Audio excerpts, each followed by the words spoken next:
Open University. I'm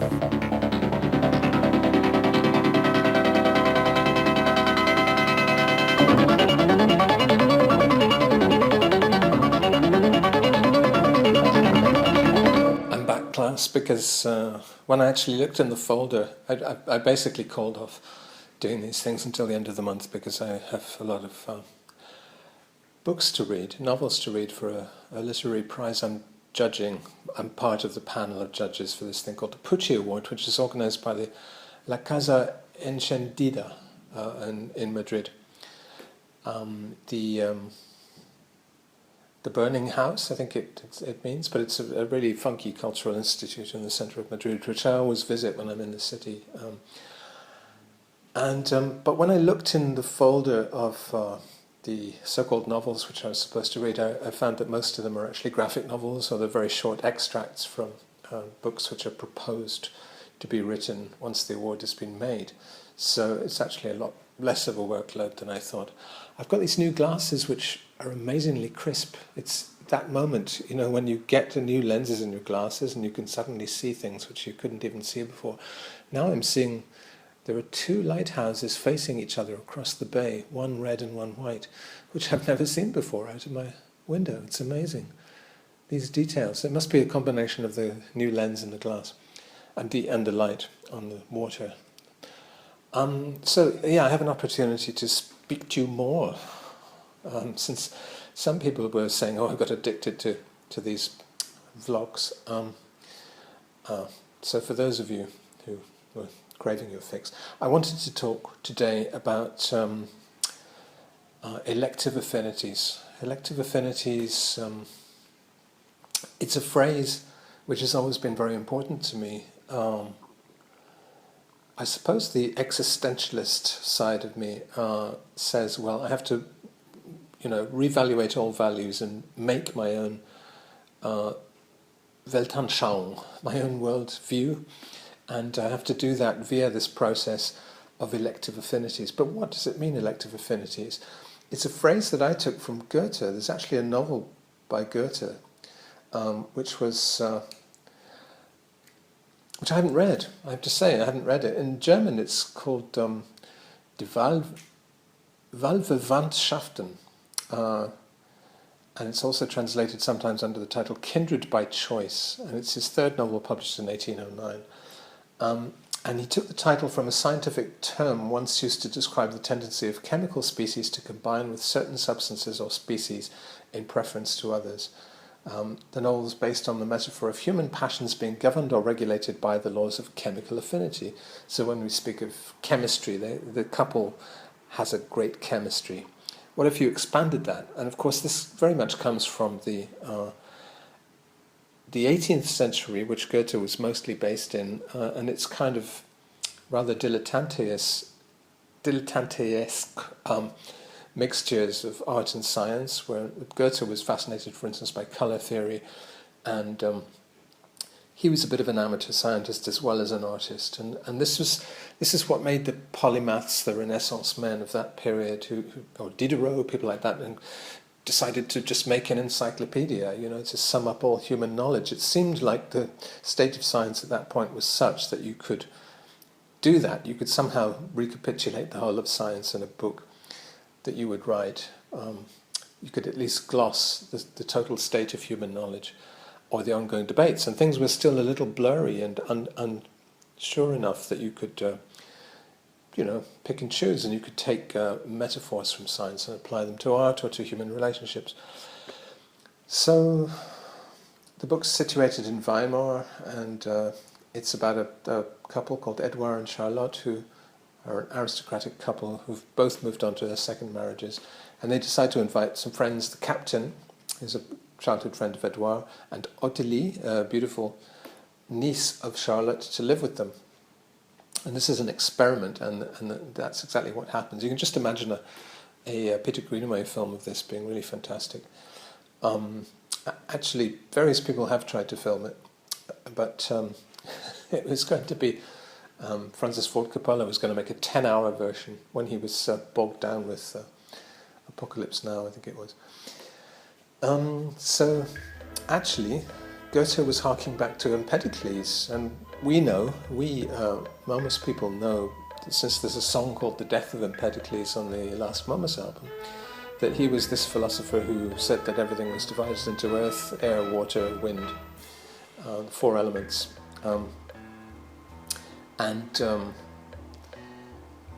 Empedocles also stated, apart from other statements which are in that song, which is that motion is the only form of change. Empedocles said that people who love each other mix like water and wine, but people who hate each other segregate like water and oil.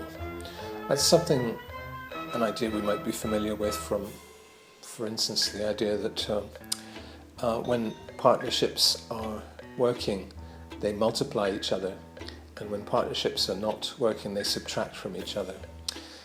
Very familiar and true aphorism if you're in the creative field and you try to collaborate with someone.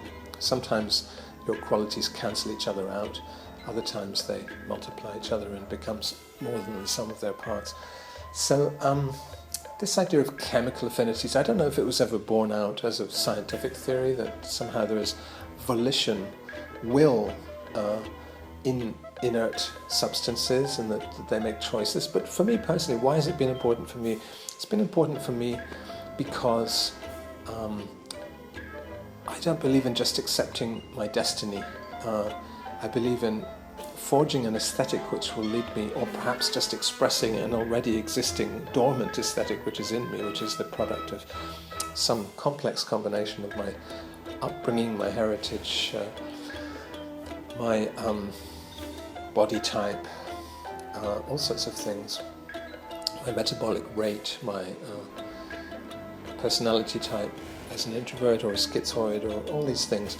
I believe that I can forge a kind of worldview and also a morality, an ethics, a way of living, a location, a choice of partners, including this, what Goethe is talking about, the elective affinity. Elective simply means to choose, to make a choice, to elect to do something. Affinities are kind of pre-existing conditions which make it smoother to make certain choices than others. It does beg the question of if there are these affinities already existing, how can there actually be choices to make them, to go in one particular route? Perhaps that's already predetermined and predestined and inevitable. You won't kick against the pricks very long. You'll probably go with your basic inclinations. And that is a daily problem for me. Like, how do you forge the day in such a way that you somehow transcend the basic habit routines and the basic easy choices for comfort and for, avoiding drama and all the rest of it. But it actually gets kind of interesting. I'm just reading this Wikipedia page about Elective Affinities, the novel. It becomes a complicated kind of Midsummer Night's Dream situation between these two couples where they split up and recombine. But there are some interesting connections. Walter Benjamin, for instance, wrote an essay about the elective affinities in 1924-25, and he attacks Goethe's prose style and intentions and argues for the possibility of the transcendence of mythic thinking, which he locates in the medium of Goethe's prose, in favour of the possibility of an as yet unencountered freedom. And this freedom is to be found in art, which alone, says Benjamin, through mediation, can transcend the powers of myth. Interesting conception. I'd have to read that essay and read a little bit more Benjamin to understand what he means by myth. But it's almost as if what I'm describing as habit and the default patterns of comfort and habit are, in a sense, mythical to Benjamin. I'm not sure about that. So also it was very important to Max Weber. And there's a kind of rift between Max Weber, the father of sociology, as far as I'm concerned anyway, and Karl Marx. Weber preferred to describe the rise of capitalism as subject to a number of social, cultural, and historical elective affinities rather than purely economic material, most notably the Protestant work ethic. So we go to this tremendously important book, for me, The Protestant Ethic and the Spirit of Capitalism by Max Weber. And essentially what Weber is doing there is giving a cultural explanation of the rise of capitalism. And you could say that certain cultures, certain countries have elective affinities with the capitalist mode. Weber goes into double column bookkeeping, accountancy, and the connections of that with Protestant models of accounting for yourself to God. It's like diary keeping, or it's like praying. You would render these regular accounts to God of your actions and the moral content of your actions and whether you've been virtuous or not. Virtue is, capitalism is a sort of secularized, for Weber, secularized version of religious virtue, Christian virtue, and specifically Protestant Christian virtue of, scrimping and saving, working hard work being rewarded with advancement. And of course the question of the ultra-Calvinist idea of the doctrine of the elect. So Max Weber uses this term worldly asceticism to say that we can be religious ascetics, but we can also be ascetics in the world, which means being dead to the life of the senses and to pleasures and things like that, and being virtuous in this bean-counting way of keeping your accounts in order and working hard and being thrifty and actually that being a worldly success, on the back of that being a kind of sign from God that you're a member of his elect. So I come from this kind of culture, sort of thrifty and virtuous and rather mean and scroungy kind of, not scroungy, stingy kind of culture. And you could say that the Japanese have quite a strong element of that as well, although they have more interesting sensuality, I think, built into their culture through Shinto. Fertility rituals which had not been crushed by what we had in the form of Christianity. Buddhism did not crush Shinto in Japan. But anyway, there is a certain bean-counting, thrifty, virtuous, motai nai, they say in Japan, do not waste. Use every last little bit of your resources carefully and organize everything very tidily. Do your spreadsheets and all the rest of it. Actually, this literary competition I'm judging, I was given a spreadsheet. I don't even have spreadsheet software, but I was given a spreadsheet to rank all the messy works of art which I was given, which I thought was kind of interesting. I'm not an organizational man. This is something else that Max Weber is very strong on, the idea of a modernity which comes along and squats over a previously enchanted. There's this period of world history called enchantment, where we're kind of dominated by what Walter Benjamin's calling mythical thinking, religion, superstition, and the kind of various myth systems that hold tribes together. And then along comes modernity, which is supposedly a rational system which completely changes the organization according to scientific principles, productive principles, the division of labor, and a very regimented kind of way of organizing your own life. So if you're using a calendar or you're using sort of spreadsheet software on your computer is sort of organizing your life in this modern, in the widest possible sense, way. So this period really starts in the 18th century. And one reason I was thinking about all this today was that I also read a review of a new book by a book called The Road to Somewhere by David Goodwin, Goodhart, reviewed in The Guardian. It says The Road to Somewhere by David Goodhart, a liberal's right-wing turn on immigration. The strapline is your tribe the somewheres or the anywheres? A book on the fault lines that divide Brexit Britain is timely but misguided. This is a review by Jonathan Friedland. And so this basic distinction that structures the book is that there are people from somewhere and people from anywhere. The key fault line in Britain and elsewhere now separates those who come from somewhere with a capital S, rooted in a specific place or community, usually a small town or in the countryside, socially conservative, often less educated, and those who could come from anywhere, footloose, often urban, socially liberal, and university educated. And he cites polling evidence to show that somewheres make up roughly half of the population. 50% of people feel rooted, where anywheres are accounting for 20 to 25% of the population, and the rest are classified as in-betweeners. A key litmus test to determine which one of these values tribes you belong to is your response to the question of whether Britain now feels like a foreign country. Well, actually, if you answer yes to that, you are apparently a somewhere, but I feel very much that Britain is a foreign country because I've made the elective affinity not to live in Britain, and also especially because of what's happened since the Brexit referendum. So this litmus test doesn't quite work. 62%, according to a YouGov poll in 2011, agreed with the proposition that Britain has changed in recent times beyond recognition. It sometimes feels like a foreign country, and this makes me uncomfortable. Of course, you're supposed to answer that thinking about the Poles and other people who migrated within the EU into Britain and were staffing all the hotels and everything.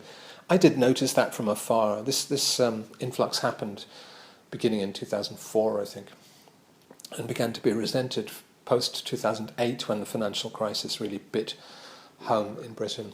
And that's really the situation that's led to today's the Brexit uprising against that internal EU migration. But for good heart, the data confirms this belief that anywhere and somewhere describe real groups, the latter characterised by an unease with the modern world, a nostalgic sense that change is loss, and the strong belief that it is the job of British leaders to put the interests of Britain first.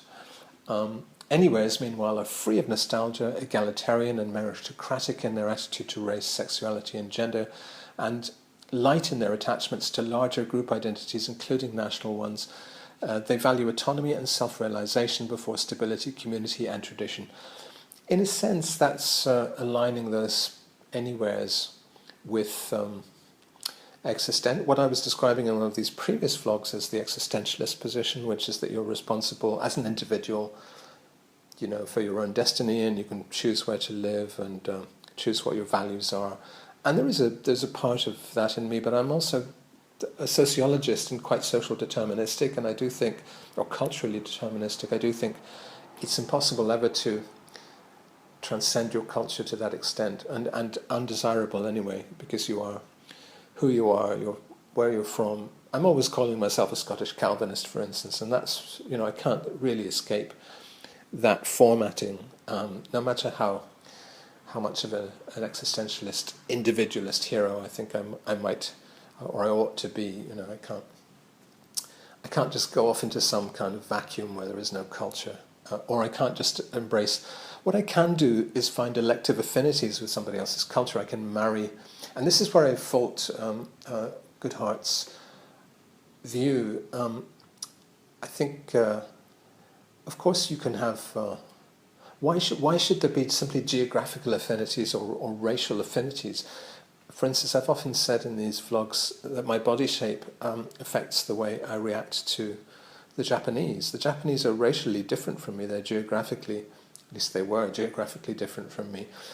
But I feel that we have important affinities in our body shape because they have these slight asthenic bodies, and so do I, and maybe similar. They have similar metabolic rates to me, or they have.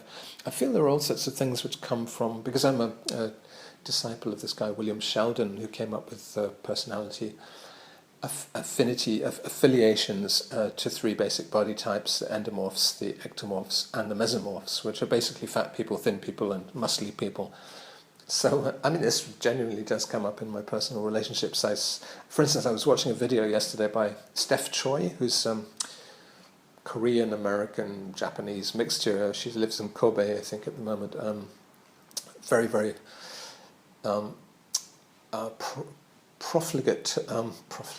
prolific vlogger. And she was describing she's got 50 Things You Don't Know About Me on her YouTube page. one of which is that she loves sports, and basically the portrait that emerges from that is of a mesomorph. And you can see from her jaw structure and everything that she's a mesomorph. And those people love, for instance, roller coasters. I absolutely hate roller coasters. Ectomorphs cower away from all that kind of boisterous adventure. But it's, it takes all sorts to make a world. So why not have these elective affinities? I mean, why is race or geography supposed to overshadow all the other possible affiliations you might have with people? This is what gets me. Obviously, Goodhart's it's a strange name, Goodhart, because he doesn't sound very good-hearted. He's basically somebody who's trying to sympathize with people who are rooted in what the Nazis called blood and soil. This is something Jonathan Friedland actually identifies, that this is essentially the Nazi argument for why Germans couldn't put up with Jews who were rootless and cosmopolitan and suspicious, because they didn't come from anywhere recognizable, didn't belong anywhere. It's also what, of course, Theresa May said in her conference speech 2016, if you believe you're a citizen of the world, you're a citizen of nowhere. Okay, so Goodhart slightly improves on that and says you're a citizen of anywhere, as if with a sort of implied shrug, like, yeah, you might as well come from anywhere, brother, It's alarming, and I think personally that Brexit England is precisely, post-Brexit England is precisely going to be the place most like a nowhere. I mean, look at all the trade deals they're going to have to do with almost non-existent or impossibly distant countries like New Zealand. I mean, that is the definition of nowhere, is that you're right next to your major trading partner, the EU, and yet you can't trade with it because of having done this crunchy, hard Brexit, gone out with absolutely no concessions, as a sort of pour encourager les autres. You have come out with the worst possible deal. Nobody's talking to you. Nobody who's actually around you is talking to you at all. That is a citizen of nowhere. English citizens who will be English citizens, shrunken little England, when Scotland departs, and Ireland departs as well, I predict. Northern Ireland, that is, will be precisely that nowhere that she's talking about. But so Friedland's problem with this book is that, first, in his sympathy for somewheres, Goodhart caricatures anywheres. Too easily does his category collapse into an upmarket version of the hated metropolitan liberal elite. He makes the same mistake Theresa May did when she declared last year, if you believe you're a citizen of the world, you're a citizen of nowhere. This is to assume that those who look outward are automatically disconnected from the people around them. Good point. I mean, you can totally... I think the one thing I would concede to Goodhart is that he says that since people respond to their own kind better than they do to strangers and aliens, what they perceive as that, social welfare systems like the NHS are more likely to be financed if there are fewer immigrants. That's basically what he's saying. And I do think that when I look in Japan at for instance, the universal safety here, the lack of aggression on the streets, and the sense of kindness, even the better rates of equality here than prevail in Britain and America, still it is more egalitarian in this society, and you can sense that jobs are provided as kind of social welfare to people of all ages. You basically are in employment here. They don't try to man down their companies just to optimize profit. They use jobs as social goods which are distributed quite equally. So you see these little old men whose job is just to wave a wand on the street, or something fairly pointless, but gives them a role, keeps them involved, keeps them in the family, in the team. And it is an extended family. You sense that very strongly, that everybody is on the same page, they're the same race, they have the same basic ideas about what society should be like, and they are, for those reasons, not struggling to compete with other citizens or to assert themselves individually, but to cooperate in a harmonious, almost tribal family kind of system. That works. It does work to promote, obviously, harmony. Harmony is absolutely the first priority in Japan. And if they had a more multicultural society, it would be difficult to see that working so well. So that's the one thing I will concede, that this is a kind of control experiment. What would if Brexit succeeded beyond the wildest dreams of anybody in Britain, and there was this sort of mono-ethnic society, even then it wouldn't be like Japan, because Japan has a whole history of Confucian, respect for elders, kind of stability is built into people's whole cultural attitude here. But it is a point that welfare societies, for instance, basic income, if that were to come in, you can see it coming in ethnically non-diverse societies more easily than ethnically diverse ones, because there's more of a sense of a family. Families, on the other hand, this is another thing people like Goethe don't think about, is Freud's idea of the murderousness of minor difference. That actually people are very murderous when they precisely come from the same family or tribe. Sibling rivalry, as the psychologists call it, is very powerful. And actually, if you look at the left, the history of the left, is full of people saying, like the thing I was talking about the other day in the Whitney exhibition that's on just now, somebody protesting. It's basically a liberal Jewish painter who's painted a black guy in a cask, a black guy who was an early civil rights victim, a civil death by prejudice in the 1960s, basically. So this is a left-wing, a progressive painter who's trying to stand up for black rights as she sees it, and then black rights activists come and protest in front of the painting, saying that she doesn't have the right to say that, only they have the right to say that, which is the kind of schism that the left is all too much the heir to. It's actually a British, not even an American black person spurring this protest. It's a British black artist who's based in Berlin called Hannah Black.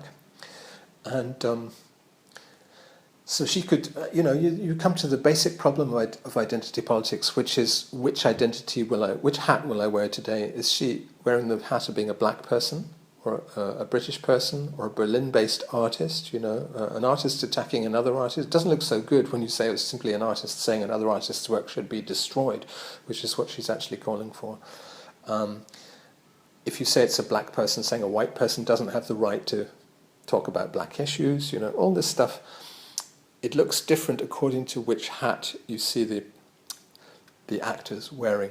And this is the basic problem with elective affinities, and also the basic quality that idea has, that we can, in this world of myriad choices and myriad identities which we can apparently choose, that apparently is very important.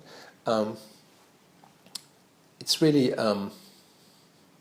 it's a rather moot question of which ones are active and significant for us. I choose to say my body type is more important than my geographical location, and that I like to be with, or rather that I can come to a country where people stay fit and ride bicycles and stay slim, basically, and feel at home with their slim ways of thinking. But of course there are it's a multifactorial, we're all very, very complex baskets of often contradictory elective affinities. And this is what I was trying to pick apart with my political talk as well, trying to look at all the rather conflicting ideas that make up my personal politics. So yeah, that's really what I wanted to talk about today. I think I'm going to run out of time very shortly, so I'm going to stop there.